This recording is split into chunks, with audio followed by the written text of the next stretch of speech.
안녕하세요. 잠 못 드는 밤 당신을 위해 책 읽어주는 남자 아크입니다. 오늘은 지난 회차에 이어서 희망 편지의 세 번째 시간이 되겠습니다. 네, 들어보시고 마음에 드시는 분들은 채널 구독하기 그리고 영상의 좋아요 버튼 한 번씩 눌러주시면 감사하겠고요. 그리고 바라는 점이 있으신 분들 혹은 하고 싶은 말씀이 있으신 분들은 영상 아래 댓글로 참여하시면 모두 다 읽어보고 반영하도록 하겠습니다. 이어서 읽어드릴 첫 번째 편지는요. 프리랜서 방송작가 유강호 님이 작성하신 파도가 가르쳐준 교훈이라는 제목의 편지입니다.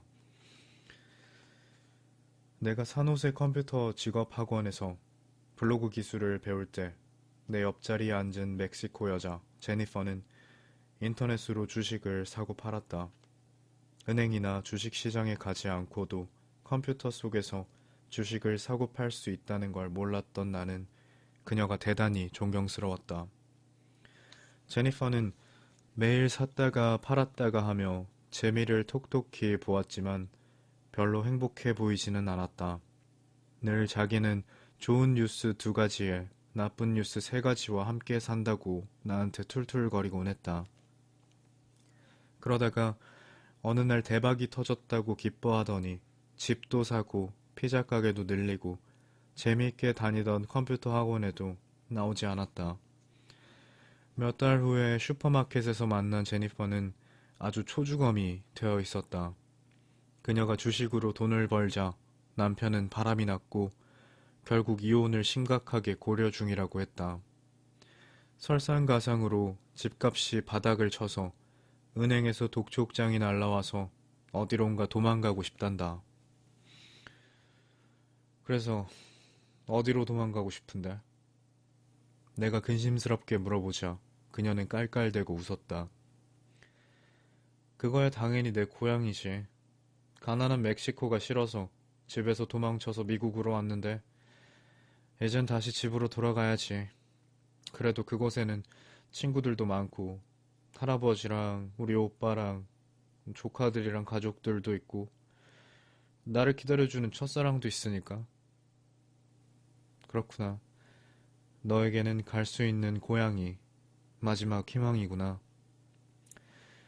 경제가 살얼음판이 되다 보니 여기저기서 우울한 소식들만 들린다. 희망이라고는 좀처럼 보이지 않는다. 자칫 화려해 보이는 성공을 포장한 단어들은 난세에 부끄럽기만 하다. 다 망가지고 나서 어마어마한 무엇이 찾아온들 그것이 과연 무슨 보상이 될까? 아무리 힘들어도 끈질기게 살아남는 이들이 바로 한국 사람들이다. 시간이 지나고 나면 지독한 악천후도 서서히 개고 맑은 날이 찾아온다. 둘이 손을 맞잡으면 폭풍우 속에서도 살아갈 문은 열린다. 오늘 힘들어도 설마 내일은 좋아지겠지. 모두들 그렇게 생각하면서 고단한 몸을 눕힌다. 기다리고 또 기다리고 그럼에도 불구하고 기다림은 희망이다. 나에게도 추운 시절이 있었다. 너무나도 비참해서 나는 죽으려고 하와이 바닷가에 섰다. 오하우섬 북쪽의 터틀베이라는 해변이었다. 파도가 거칠기로 유명한 바다다. 밤이 이슥할 무렵에 정신을 놓아버리고 바다를 향해서 걸어갔다. 그런데 지금 생각해도 가슴 울컥한 일이 벌어졌다. 한 걸음을 바다로 들어가면 파도가 나를 뒤로 되돌려 놓는 것이다. 그 힘이 얼마나 센지 온몸에 멍이 들 정도였다. 마음대로 죽지도 못하다니 나는 나한테 화가 났다. 아무리 발버둥을 쳐도 나는 백사장을 벗어날 수가 없었다. 그때 문득 그 바다가 나더러 살라고 격려하고 있다는 생각이 들었다. 마치 나를 세상으로 떠밀어 주면서 더 힘차게 살아가라고 고함을 지르는 것 같았다. 나는 완전히 기력이 빠진 몸과 황홀한 부활의 의지를 안고 터틀베이를 떠났다. 며칠 뒤에 푸나우스쿨이라는 학교를 찾았다. 한 해 수업료가 1만 달러가 넘는 사립학교로 오바마 대통령을 당선자를 당선자로 배출하기도 했다. 해마다 봄이면 푸나우스쿨에는 축제가 벌어진다. 축제 마지막 날 벼룩시장이 열리는데 1달러를 주고 커다란 대봉투를 사면 시장에서 나온 모든 것들을 마음껏 봉투에 담아갈 수 있다. 숟가락, 신발과 옷, 냄비와 밥솥, 프라이팬에 아보카도와 파인애플까지. 지역의 가난한 사람들을 위해서 그 지역의 부자들이 아무 조건 없이 내놓은 것들이다. 가난한 나는 거기에서 내게 필요한 것들을 살 수 있었다. 그 속에는 희망도 들어있었다. 이제 다시 사는 거다. 그리고 무작정 하와이의 한 방송국에 찾아갔다. 한국에서 방송작가로 일한 경력을 보고 일자리를 줬다. 마침 한류 열풍이 하와이에 상륙한 때라 하와이 대학에서 드라마 특강도 맡았다. 그때 한 교수가 하와이에 온 이유를 물었다. 너무 절망해서 죽으려고 왔다고 했더니 그 교수가 이렇게 말했다. 사람이 인생의 밑바닥까지 가보는 게 얼마나 큰 축복인지 생각해 보세요. 절망의 밑바닥, 그거 언제 가보겠습니까?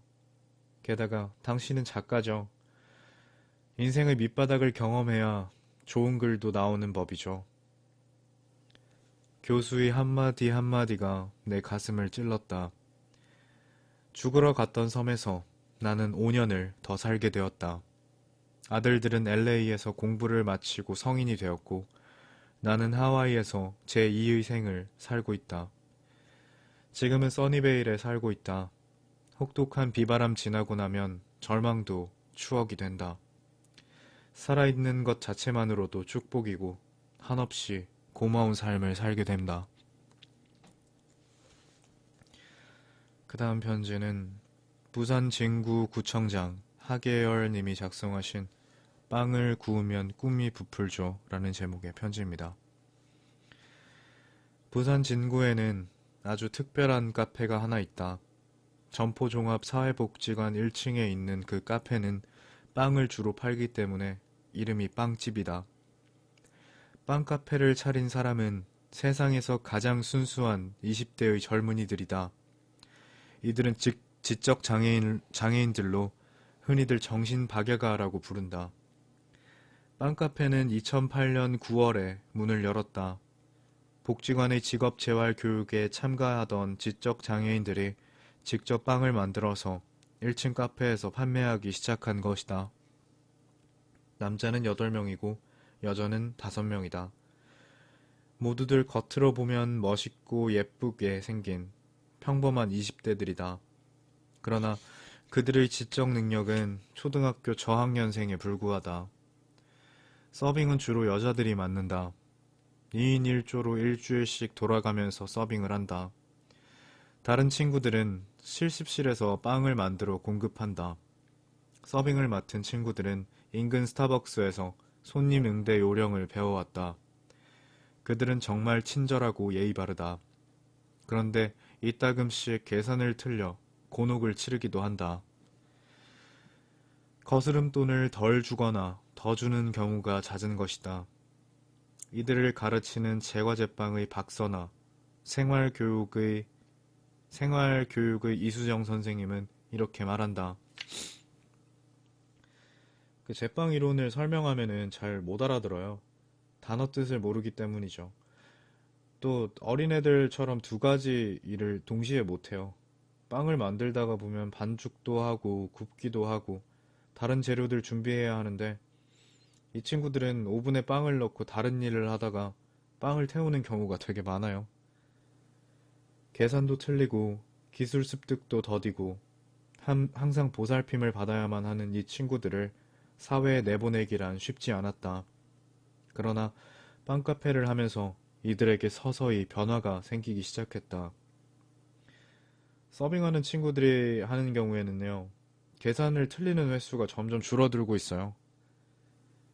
발전한 것은 계산 능력뿐만이 아니었다. 이들은 최근에 대홍사고를 쳤다. 박선아 선생이 외근을 간 사이에 레시피를 보고 처음부터 끝까지 스스로의 힘으로 빵을 만들어냈던 것이다. 시키는 일 한 가지만 할 줄 알았던 그들이 스스로 복잡한 과정을 거쳐서 빵을 만들어내는 모습을 보고 외근을 갔다 온 박 선생은 울컥 감동을 받았다고 한다. 만들 수 있는 빵의 종류도 점점 많아졌다. 앙금빵과 우유식빵, 밤식빵을 척척 만들어낸다. 최근에는 난이도가 높은 슈크림빵을 만들고 있다. 평소 생활에도 변화가 일어났다. 모두들 스스로 출퇴근을 하기 시작한 것이다. 20년 동안 한결같이 아들을 데리고 다녔던 한 어머니는 최근 복지관의 말을 믿고 아들을 혼자 보냈다. 반신반의하면서 뒤를 따라간 어머니는 아들이 혼자서 지하철을 타고 환승까지 척척해서 1시간 거리의 복지관에 들어가는 모습을 보고 뜨거운 눈물을 흘렸다고 한다. 요즘은 자기네들끼리 어울려서 시내에서 영화도 보고 노래방에도 가고 바다나 산에 놀러 다니면서 재미있게 지낸다. 지금까지의 몇 달간은 맛보기에 불과했다. 연말 연시를 맞아서 케이크 주문도 받았다. 손님들 반응이 좋아서 내년에는 사업자 등록을 내고 빵카페를 본격 운영할 계획이다. 다양한 메뉴를 준비하고 홍보 활동을 펼쳐서 수익 창출에 나설 방침이다. 저마다 핸디캡을 가진 그들이 세상에 본격적으로 도전장을 내민 것이다. 장애아를 둔 세상의 어머니들, 아니 대한민국 국민 모두에게 이 13명의 희망 청년들이 할 수 있다는 메시지를 던져주고 있다. 네, 그 다음은요. 회사원 최강타님이 작성하신 삶의 소중함을 일깨워준 봉사명령이라는 제목의 편지입니다. 중소기업에서 일하다가 회사가 어려워져서 사직을 하고 3개월 정도 백수 생활을 하며 방황하던 중에 주위에 비슷한 처지에 있던 친구로부터 좋은 사업이 있으니 같이 해보자는 연락이 왔다. 잠시 고민도 했지만 결국 단기간에 큰 돈을 벌 수 있다는 일확천금의 유혹을 뿌리치지 못하고 친구와 함께 성인 오락실을 시작했다. 그러나 2달도 채 안 되어서 경찰에게 단속이 되었고 원금은커녕 빚만 5천만 원 이상 지고 말았다. 설상가상으로 징역 8월에 집행유예 2년, 사회봉사 명령 80시간까지 받게 되어서 졸지에 범법자 신세가 되었다. 억울한 심정에 항소할까 생각도 하였지만 어차피 내가 잘못한 부분이 있으니 사회봉사가 어떤 것인지 어디 한번 받아나 보자라는 마음을 바꾸었다. 법무부 서울 동부보호관찰소에 신고하고 2시간 정도 안내 교육을 받은 후에 강동구 성내동에 위치한 성내복지관으로 배치되었다. 자발적으로 시작한 봉사가 아니어서 그런지 매사가 짜증이 나기 일쑤였다. 불만에 가득 차 괜히 보호감찰소 담당자들에게 트집을 잡아서 시비를 걸거나 복지관 담당자의 지시에도 대충 하는 둥 마는 둥 하며 건들거렸다. 복지관에서 맡긴 업무는 생활이 어려운 독거노인, 소년소녀 가장, 장애인 가정의 점심 도시락과 반찬, 김치 등 부식 등을 배달하거나 거동이 불편한 어르신의 집에 방문하여 목욕을 시켜드리는 것이었다. 지금까지 같은 동네에 살면서도 몇 번, 아니 수도 없이 복지관 앞을 지났지만 복지관에서 무슨 일을 하고 있는지 알지 못했고 애써 알려고 하지도 않았다. 그렇게 사는 사람이 있을 줄은 꿈에도 몰랐다. 햇볕도 들지 않는 지하방에 혼자 사는 어르신 집이었다. 방문을 열기 전부터 도저히 견딜 수 없는 악취가 풍겨왔다. 불편한 몸에 부축해줄 사람도 없는 탓에 그만 방 안의 용변을 보신 것이다. 청소를 하고 준비해온 목욕도구로 몸을 씻겨드리는데 거죽밖에 없는 몸에 성한 구석이 없었다. 그런 어르신께서는 떠나는 우리에게 빵과 사탕을 쥐어주는 게 아닌가. 복지관에서 준 걸 아껴뒀다가 내놓은 것이다. 뭔가에 머리를 세게 얻어맞은 느낌이었다. 불과 몇 시간 전까지 세상에 시비를 걸던 내 마음이 180도 바뀌게 되었다. 도시락을 받고서 고맙다고 웃던 5학년짜리 어린아이의 웃음도 그랬다. 한 칸짜리 반지하 방에서 교통사고로 누워 계신 아버지와 6살, 4살짜리 동생을 보살피는 소녀가장이었다. 점심시간에 도시락을 받으러 들른 은미는 학교 다니는 게 재밌다며 씩씩하게 웃었다. 수아마비 장애가 있는 아내와 지적 장애가 있는 박씨 부부도 반지하 방에 살았다. 폐지 수입과 공공근로로 생계를 꾸리는 가족이지만 두 분 모두 우리 손을 잡으며 활짝 웃었다. 밖에 나갔던 분들도 점심 무렵이면 어김없이 집에 돌아와 있었다. 우리가 배달한 도시락 하나로 새끼를 때우는 분들도 많았다. 먹고 살기 힘들다고 하는 일마다 왜 이렇게 안 풀리냐고 세상을 원망하며 불평불만을 일삼던 내가 한심해졌다.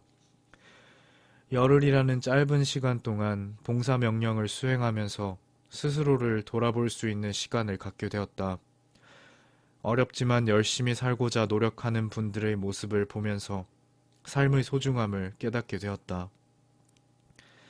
점심때가 되면 어김없이 도시락을 기다리고 계실 이웃들을 생각하게 된다. 그리고 그리 특별할 것도 없는 도시락이지만 몇 번이나 고맙다는 인사를 건네시는 모습이 아직도 눈에 선하다. 인생사 세웅지마라고 사회봉사 명령이 끝난 후 예전에 일하던 회사로부터 연락이 와서 다시 회사에 다니게 되었다. 앞으로는 항상 감사하는 마음으로 나보다 어려운 이웃을 생각하며 열심히 노력하며 살 것을 다짐해 본다. 네, 그 다음 편지는요. 개그맨 권재관 씨가 작성하신 희망 프로젝트라는 제목의 편지입니다. 안녕하세요. 저는 KBS 이텔레비전 개그 콘서트에서 희망 프로젝트라는 코너를 맡아 연기했던 개그맨 권재관입니다. 박휘순, 박나래, 이원구 같은 동료 개그맨과 함께 출연했었죠. 아무리 열심히 웃기고 싶어도 방송을 탈 수 없던 모든 개그맨을 대신해서 머리에 빨간 띠를 두르고 쉬고 있는 개그맨에게 꿈과 희망을 시급 2,500원만 불러만 주시면 어디든지 가겠습니다를 외쳤습니다. 그렇게 목이 쉬도록 불러만 주시면 어디든지 가겠다고 외쳤건만 전 여전히 쉬고 있습니다. 연말이 되면 사람들은 버릇처럼 다사다난한 한 해였다고 합니다. 전 그 말이 비유가 아니라는 걸 올해 더욱 실감했습니다. 한 해를 버티는 게 이렇게 힘든 거구나. 뼈저리게 실감했으니까요. 대한민국 땅에서 개그맨으로 산다는 건 주로 좌절감을 맛보는 일입니다. 여러분이 보시는 짧은 개그 코너 하나를 만드는 데는 보통 한 달이 넘는 시간이 걸리죠. 30일 내내 마라톤 회의를 하며 고민을 했는데도 제작진이 재미없어라며 한마디로 코너를 킬하는 날에 흐르는 눈물을 막기가 참 힘듭니다. 그건 곧 출연료를 받기 힘들다는 뜻이기도 하죠. 그렇게 자신감이 바닥을 치던 무렵이었습니다. 희망 프로젝트에서 시급 2,500원에 어디든 불러달라는 저희의 외침을 듣고 많은 분들이 전화를 주셨는데 그중 서울 강서구 화곡동에 있는 한 이발소를 찾아가게 되었습니다. 손님이 워낙 없어서 아르바이트를 쓸 필요도 없는 그런 영세한 이발소였죠.